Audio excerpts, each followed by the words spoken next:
start off with just some introductions. So my name is Janet. I use she, her pronouns, and I'm the Associate Director of Multicultural Affairs and the Program Director of International at Columbia. I will be working on all of our international student-specific programs that happen during New Student Orientation, as well as offering, we work on a bunch of programs and events throughout the academic year as well. I also want to introduce or have our two international orientation leaders also introduce themselves. If they could just give name, pronouns, school, and then country, if you feel comfortable. Yeah, sure. Hi everyone, I'm Andre. Pronouns are he, him. I'm a rising junior, studying biomedical engineering at the School of Engineering and Applied Sciences. And I'm from the Philippines. Maria's going to leave and come back, so we'll have her introduce herself when she gets back. All right, so we're actually going to go ahead and start with our first activity. So if you want to pull out your mobile device and navigate to menti.com, and then it's going to ask you for a code. And so you're going to enter code 93809766. And it should take you to this page and you should be able to see this map. If you want to just pin and we can just get a sense of where folks are joining us from today. Oh, wow. We kind of have a pretty big spread. Well, for those of you joining us at kind of like off hours, we appreciate you joining us. And we're excited to see folks from all over. I will say the international community here at Columbia is very diverse. So I think you'll be able to see folks from kind of all over. But this session really is we want to provide some tips and advice for all of you as you are starting to prepare for your arrival to Columbia. Yeah, it's kind of like T-minus 6 weeks or so. We're so excited to have you join us. And we have asked our international orientation leaders who are current Columbia students to give some tips and tricks. So I'm going to ask our OLs if they wouldn't mind just helping me read some of the advice that they have that we've collected from them about things that they wish they had known prior to coming to Columbia. So Andre, would you mind taking and reading logistics? Yeah, sure. As for logistics, we have number one, Columbia provides meals and lodging to students during holidays and winter breaks if they can't travel home. Number two, check if your phone is compatible with US networks.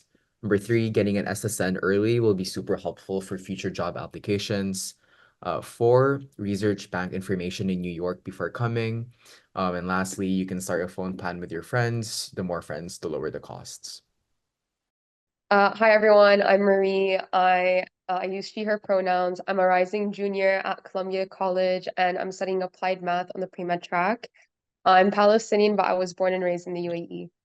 So as for the social aspect of life at Columbia as an international student, you will definitely find a community where you never have to stay stuck to the same group of origin. So actually, this is a fun fact, but Andre and I met during our orientation week through international student programming.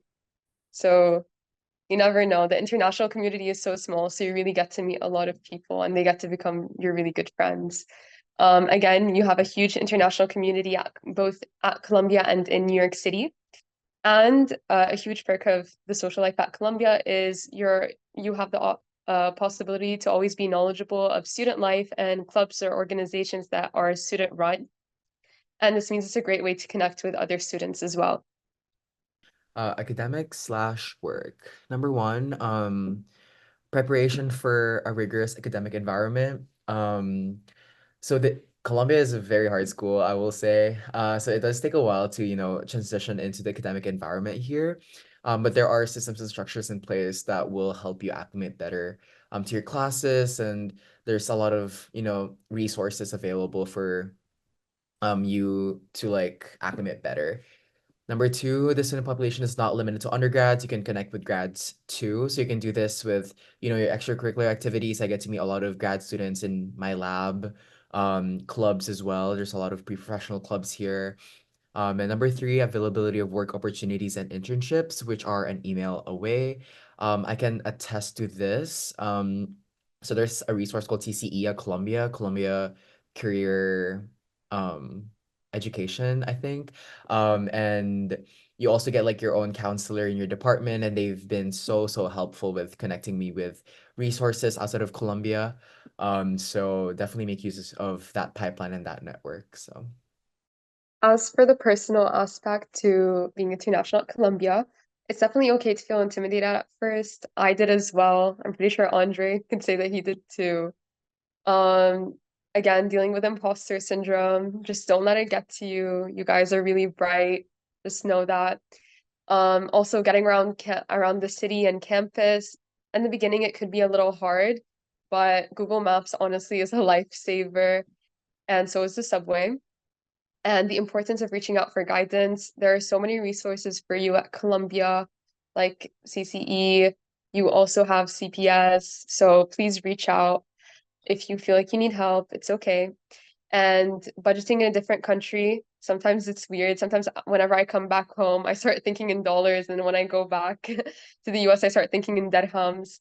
And then again, it's also so normal to feel out of place, and you guys know that Colombia will soon feel like your second home.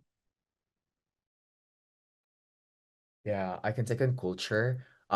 This is definitely a huge thing once you move to New York. It being a big city, and if it's like your first time being in the US, I think, culture shock and seeing different social norms in front of you is a lot to take in. I think it was for me. Like Americans love their small talk. It's like every single opportunity they will talk to you, and it's a new thing for me when I was here as a freshman. And it's like a lot of those things. It's like the way that they eat, the way the Americans function, the way that they communicate with each other. It's like a lot of small things that it's like it's hard to like name them on top of my head, but it's like small things that you will pick up every now and then. It might feel overwhelming at first, but you will be able to acclimate to like this whole American culture. And like after the fall semester, I felt like I had like a really good grasp of how it is living in a city.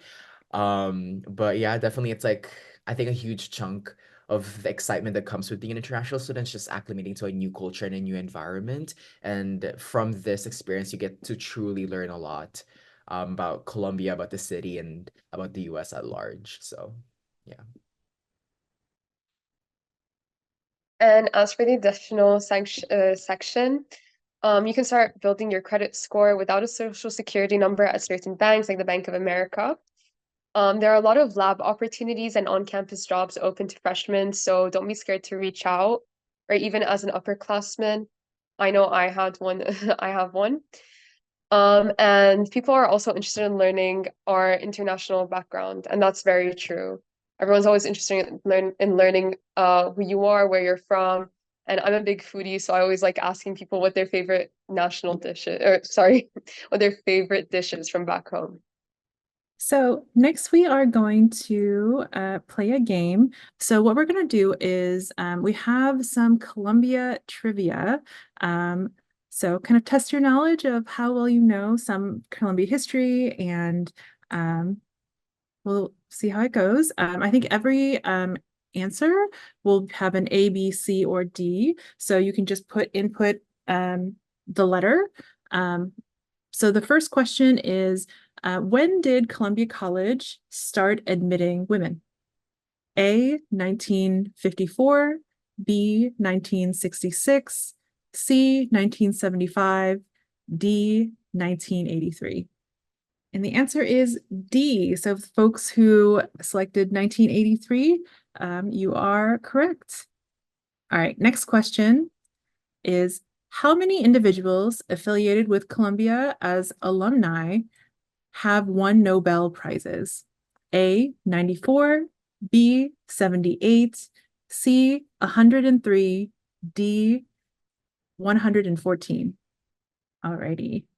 The answer is 103. So it's a pretty high number for one school. All right. So what was Columbia first known as? A, Columbia College, B, Queens College, C, King's College, or D, Engineering College? And our answer is King's College. So which of these scientists are known to have given lectures at Columbia? A, Richard Feynman, B, Marie Curie, C, Max Planck, D, Albert Einstein. And for this question, there are two answers. All right, so for folks who said C and D, you are correct, Max Planck and Albert Einstein. All right, next question is, the first class of graduate students from Columbia was made up of how many students? A, 5, B, 10, C, 500, D, 1,000. All right, the answer is 5, very small class. All righty, so which president of the United States also served as president of Columbia? A, Barack Obama, B, Dwight D. Eisenhower, C, Donald Trump, D, Joe Biden. The answer is D, Dwight Eisenhower. All right. So which of the following personalities attended Columbia? So not necessarily graduate, but attended. A, Natalie Portman, B, Jake Gyllenhaal, C, Joseph Gordon-Levitt, or D, Alicia Keys. And for this one, there are also multiple answers. All right, a little bit of a trick question. The answer is all of these folks have attended Columbia at some point. All right. So I'm going to invite Tasso to quickly introduce herself, and then we'll continue on with the trivia. Hey guys, my name is Tasso. I'm a rising sophomore at CIS, the engineering school. Majoring in applied math and minoring in economics and history. And yeah, I'm going to continue the trivia. So the next question is, what creature is said to be hidden in the robes of Alma Mater? And Alma Mater is the statue in front of the Law Library. And it's a huge touristic place. So A, rat, B, lion, it's also our mascot, C, pony, or D, an owl. And the right answer is D, an owl. Which one of the following movies were shot at Columbia? A, Spider-Man, B, Eternal Sunshine of Spotless Mind, C, Ghostbusters, and D, the Mona Lisa Smile. And this question has more than two answers. And the answer is all of them. Which of this is not part of Columbia's 4 undergraduate schools? A, Columbia College, CC, Columbia School of General Studies, GS, Barnard College, School of Engineering, CIS, and Waller College, WC. I feel like a lot of people are picking it up. So the correct answer is The correct answer is Waller College, which just Waller is the freshman dorm. So it's not a part of undergraduate schools. If you ever hear of someone at Columbia referring to the 4 schools, typically that means the 4 undergraduate schools, which are Columbia College, School of General Studies, Barnard College, and the School of Engineering. Yes. The FM radio was invented at Columbia. In which of these halls was it invented? Was it Philosophy Hall, Pupin Hall, which is usually where physics classes are held, Havemeyer Hall, or Mott Hall, aka Engineering Building? And the answer for this is Philosophy Hall. And I think this is the last question, the bonus question. What field of experimental research conducted at Columbia gave it international renown in the 1940s? experiments in atomic physics, astronomy, earth sciences, or the medicine. And the correct answer is atomic physics. Alrighty. So thanks so much everyone for participating in some trivia. I hope that maybe you have some new facts about Columbia. And so now I want to talk about some of the resources that are available to you as international students. The first office I want to talk about is Multicultural Affairs, which is the office where I am located. So Multicultural Affairs is within the Office of Undergraduate Student Life. And within that office is International at Columbia, where we serve all CCNC's undergraduate international students for programming, events, helping with transition to campus. And then within that office, we also have 2 different initiatives that as new international students you can participate in.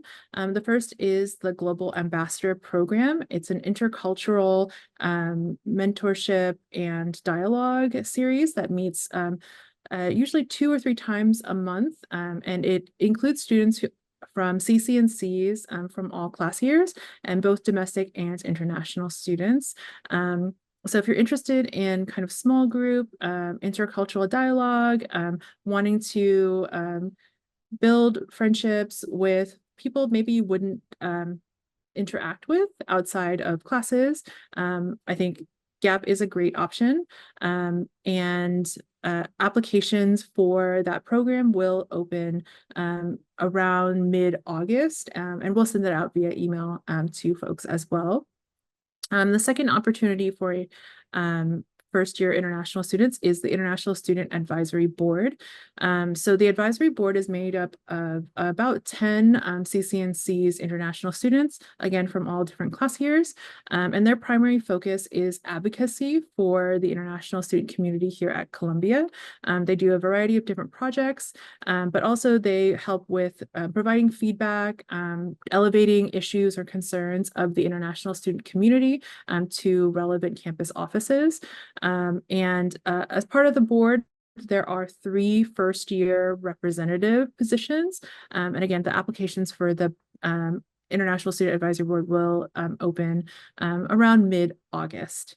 A couple other offices that you probably will interact with quite frequently throughout your time at Columbia, but also as you are preparing for your transition to campus. The first step, you would probably have already received some emails from them, but the International Student and Scholars Office,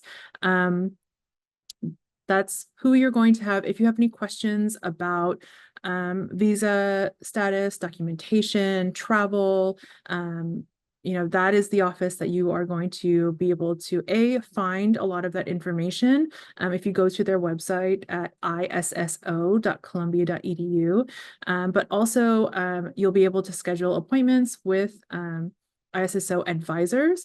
So if you have very specific questions about your visa status or things that you can and can't do as an F1 or J1 international student, they're a great resource. They also have just lots of guides for things like taxes and what to do after planning for after graduation.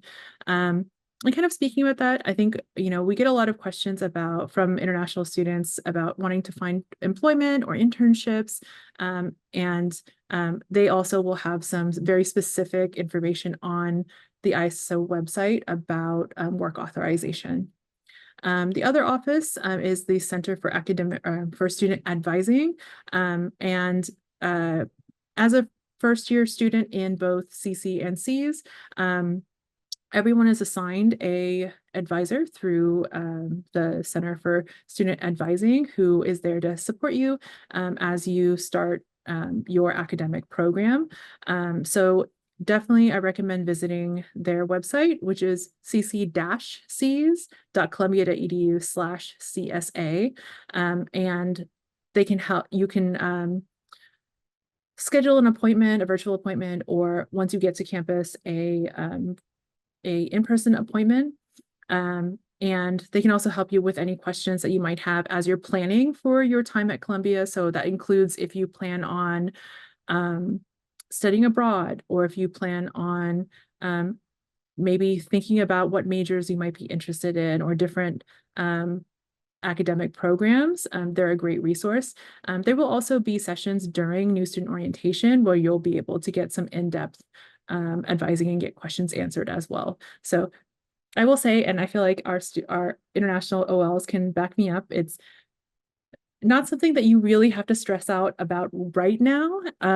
Definitely things that you will have access to support once you arrive to campus. So don't worry right now about registration and advising and stuff like that.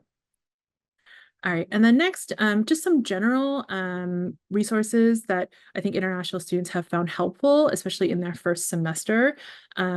Most first-year students will take a class called University Writing as a part of their first semester. I think C's students, you're either in University Writing or Art of Engineering. If you are maybe not as confident in your writing, or you're finding it very challenging, the University Writing Center is a resource that is very helpful. They won't write your papers for you, but they can definitely help you with grammar, help you with structure, help you build the skills and confidence to write at the level that is expected for Columbia College students. They have like one-on-one appointments, but also like small groups. So definitely recommend that as a resource, and it's free. And then just in general for your own, well-being, that first semester transition to Columbia can be really challenging. Not just like physically with like jet lag, or it can also be very emotionally and mentally challenging as well. So two offices that I want to make sure are on folks' radar is the Wellbeing Office. So wellbeing.columbia.edu. They have a ton of programs and resources throughout the year to help support students with their kind of just self-care needs, and like ways to make sure that you are taking care of yourself, not just academically. And then also the Counseling and Psychological Services Office is a huge resource for all students at Columbia, but I definitely always encourage first-year international students to take advantage of the free services and counseling and therapy that is offered through CPS. Most first-year international students, you're on this Columbia Student Health Plan, which means that many of the counseling and psychological services are covered for free as a part of your plan. And I feel like it's definitely it's definitely very common. It's not rare to feel overwhelmed or feel like you just need to talk to someone. Another thing that is offered through CPS is also they have therapists that can provide therapy in another language. So if you have another language that you feel more comfortable receiving therapy in, CPS can also offer those services as well. And I'm seeing some questions in the Q&A about employment, stuff like that. Definitely check out the Center for Career Education, or CCE. They are all things employment, internships, post-graduation, work authorization. It is one thing about being an F1 student is that you can't work off campus without having work authorization. It's very, very important. It is one of those things that really can impact your student status. So definitely, if you are thinking about doing an internship or getting a part-time job, if it's an on campus, it's connected to the university. Typically, you don't need work authorization for those types of jobs. However, even if you're doing a internship off campus and it's unpaid, if it's still considered work, you still need work authorization. So my recommendation is kind of, especially as first year students, if you're unsure, you are offered an opportunity somewhere, schedule an appointment with a CCE advisor and just run it past them first. And they'll be able to help you determine whether or not it's something that requires work authorization or not. I always recommend that you do that first rather than because there's no kind of like retroactive work authorization. So if you do need it, you need to get it before you start whatever employment that you're doing. And then the other resource through CCE that we always try to recommend to students is an app called Handshake. It's something that once you have your uni, all students have access to, and both on-campus and off-campus employers will post open positions on Handshake, and you can actually filter as an international student for jobs that are available to international students without work authorization, so they're on-campus jobs. And for maybe later on when you're looking for internships and other employment, you can also filter by who's willing to hire international students so that you can kind of see what's available to you. I think I have had a lot of students have really good luck finding employment both on and off campus using Handshake. So I definitely recommend. It's also because it's run through CCE. So we know that all of those positions are real positions. They've been vetted by CCE staff. Again, lots of information. So I don't feel like you have to know it all now, but just some things to check out if you have some ongoing questions. All right, so now I'll let Tasso just talk briefly about the NSOP schedule. This is not all the events that's gonna happen during NSOP, but some of the most important ones. So the green events are the events that's international student specific, and the yellow events are for both the whole CC and Cs for everyone. Some of the important dates would be Saturday for international students to move in, and immersion experiences on Monday and Tuesday. So later in August, before NSOP will start, there will be an app called Guidebook, which we will email you about that, which will have very precise dates when all these events are going to happen, but for now you can take a picture of this, and yeah, this is a very brief schedule. And don't worry, we will send out an email to everyone once the NSOP schedule has been released on Guidebook with a guide for how to access it, that will have like more specific dates, times, and descriptions. And now we're gonna do a little bit of Q&A with our OLs. I'm gonna be asking a few questions, and yeah, let's start with Andrea. So first question, what was your experience dealing with homesickness when you first came to Colombia? Yeah, it was okay, like surprisingly I expected it to be like really, really bad before leaving home. But when I got to the city and like the school, it was actually not too bad. And I think a huge chunk of it is because like this newfound like freedom and independence that I had that like just invigorated me every single day. And then also just NSOP, I think there was a lot of things going on with NSOP that distracted me from really like keeping in touch with my feelings and whatnot. It was like once you hit NSOP, it's gonna be like every day of activities and like socializing, and you get to go around the city, you get to meet so much people that it's like kind of not enough time to even process homesickness. Um, and yeah, I tried to also live in the moment and like really like bask in the present, which I think helped with at least delaying homesickness. But that's not to say that homesickness will not happen. I think for me, it really hit me during like midterm season of my first semester. It was like my exams were piling up. I had physics, I had calculus, I had chemistry. It was so much exams, and I was like, I just want to go back home to my mom and just cry. And in those moments, I think it's also equally important to really process your emotions and to like really keep in touch with your emotions. I think um bottling up your emotions will never you do any good. It's very important to talk to other international students, share your experiences with your friends. And I think what really helps with me is just being very strict with my schedule of calling my mom. I make sure that I call her at least 4 times a week. I sometimes don't do it because it's school just gets too much. But when I do have the time, I just like call her. I ask her how she is. I force her to like take a video of my dogs because I also miss my dogs.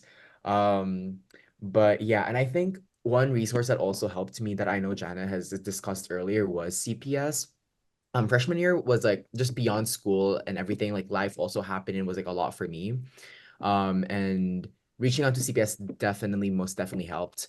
Coming from the Philippines, there is like a stigma that comes with reaching out to, like psychiatric services, psychological services.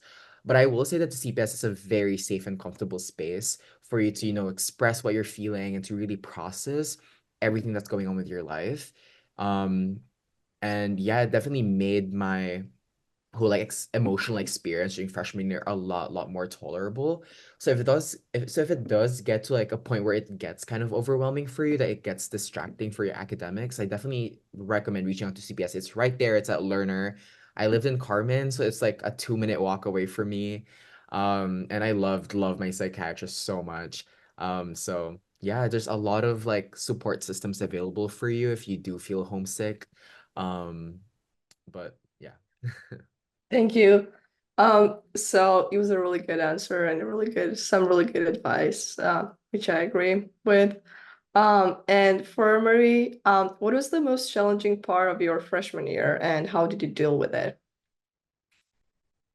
I think for me personally, it was acclimating to the pace and to the weather, just in general, to my new environment. I think I went to a school that had a lot of exams, like 14 exams every week. So for me to go from that to something more that was like maybe a midterm, a paper once or twice per semester, so that was a lot for me. So I really had to learn how to manage my time properly. And I think just like Andre said, honestly setting up a schedule to call your parents or set up a kind of support system for yourself, practice self-care. I know maybe from now until we finish and stop, you'll hear these words a lot. But honestly, like speaking from our experiences, it really does help. And then also for me, a really big part was the weather. I wasn't used to having to wear sweaters, cardigans, puffers. I grew up in the desert next to the beach. So that was a very big thing for me. So I would definitely say as well, make sure to bring a lot of cough drops with you. Make sure to bring a scarf. I personally did not know that a scarf could help that much, but it honestly did. I found this out last year actually. But definitely set up a schedule, take care of yourself, and if you need anything, yes, and like Andre said, get a good puffer when you get here. It really does get really cold, more so windy. But yeah, you guys got this. We believe in you. Thank you, Marie. And this is the last question for both of you. What are some clubs and organizations that you're part of on campus, and what are the Columbia resources that you're utilizing the most? And I'll start with Indra. Okay. Yeah. Clubs and organizations, I think a huge time sink for me is not necessarily clubs, but more so research. Because I want to go into like grad school and med school after college, so I really want to focus on my research. So I'm part of a lab called the SIA lab. It's a microscale molecular engineering lab. It's up on the medical campus. We're doing really small, portable, accessible diagnostic devices for people in third world countries for diagnostics. So that's I spend like way too much time there per week. I want to say like 12 hours, I think, per week. So that really does take out my time outside of classes, which brings me to my second point, which is just research at Columbia. If you're interested in anything research related, it's so easy to, get in touch with a really good professor and faculty. learn about their work, be part of their lab, and do research with them. I think one good perk of, studying something in biological sciences is you have Columbia Medical School, like at 168th Street, and you have all the resources that come with the labs there. And like the School of Engineering and like all your respective departments will have amazing labs. And it's all online. So if you find something that interests you, the only thing they have to do is really literally like cold email someone in the lab, like the PI or the PhD students. I was actually able to join a lab my freshman fall. It was a nanotechnology lab in the chemistry department. And I only got that because, I reached out to one of my professors and I was like, hey, I'm interested in doing research with this professor. Could you connect me with them? And then I was able to set up like a one-on-one and I was able to do research with them, which just shows how easy it is to get in touch with these resources. And then another extracurricular that I'm doing, or like an organization part of, is GHAP. It's the Gay Health Advocacy Project. So it's part of the Alice Health Promotion, which is like a part of Columbia Health. There's a bunch of like departments under Columbia Health, but what GHAP does is it's for sexual and reproductive health. So we provide, like STI testing, STD testing, and sexual education to all undergrads and all grad students at Columbia. So I work as like a peer advocate there, which also takes up some of my time. And then as for clubs, right now I'm truly only active with CORE. It's Columbia Organization for Rising Entrepreneurs. It's like the main entrepreneurship club on campus. Join CORE if you guys are interested. It's super fun. We have so many different like facets of entrepreneurship you can take part of. I'm part of the biotech entrepreneurship like track, whatever. And then yeah, that's about it. Thank you. And I'll pass it over to Marie, the same question. I'm kind of like the opposite. I'm more active in clubs. So I think the club I'm most active with is Turath, which is the Arab student organization on campus. And for me, it kind of helped me deal with my homesickness because a lot of the events that we had would have food from back home. So, like I said earlier, I'm a huge foodie. So that definitely helped me. So if you're coming to campus, try to find maybe an organization with a cultural group you find yourself affiliated with. You'll definitely find something there, and they always have events going on. I'm also part of the systems biology initiative because I'm majoring in applied math and I know I want to kind of apply it to the life sciences. So I thought that it would be something really cool. We have weekly meetings and then there are several projects that you can work on. Sorry, sometimes I slip in Arabic in my head whenever I'm back home, but through the club. And then I'm also part of the undergraduate math society. We have weekly dinners every Wednesday. My favorite is when they bring food from Thai market, but we also have lectures after every dinner. So they bring either a PhD student or sometimes undergraduates or professors or even visiting professors to come and explain their research to us.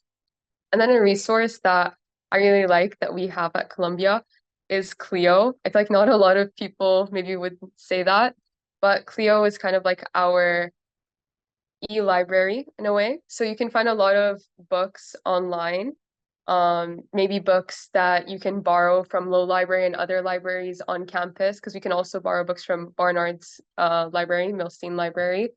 And sometimes they have e-publications or e-books. So if there's a topic that maybe you're interested in and you want to learn more about, maybe from more of an academic standpoint, definitely check out Clio. And you can access it with your uni. All right. So, just in the interest of time, I'm going to do some rapid fire answers for some of the questions that are in the Q&A.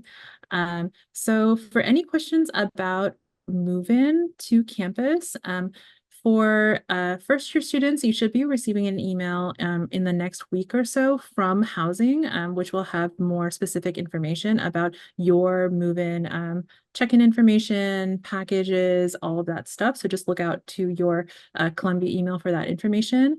For folks who are going to be joining us for the transfer or combined plan, you'll also get an email first week of August that will have information specific to your move-in and check-in process. In terms of anything to do with NSOP, I have a couple questions about if you missed the survey deadline for immersions, or if you are thinking, like trying to figure out like when you're going to find out your immersion assignment. So I will say this is the third year that we are having this kind of inclusive immersion new student orientation model. And there are 4 immersion experiences, and they're all great and in their own unique ways. No one can do more than one. Like you can only do one as a first year student. I feel like the standard thing I tell students, if they really love their immersion experience and they want to do it again, come back as an OL and you can do maybe a different immersion experience as an orientation leader.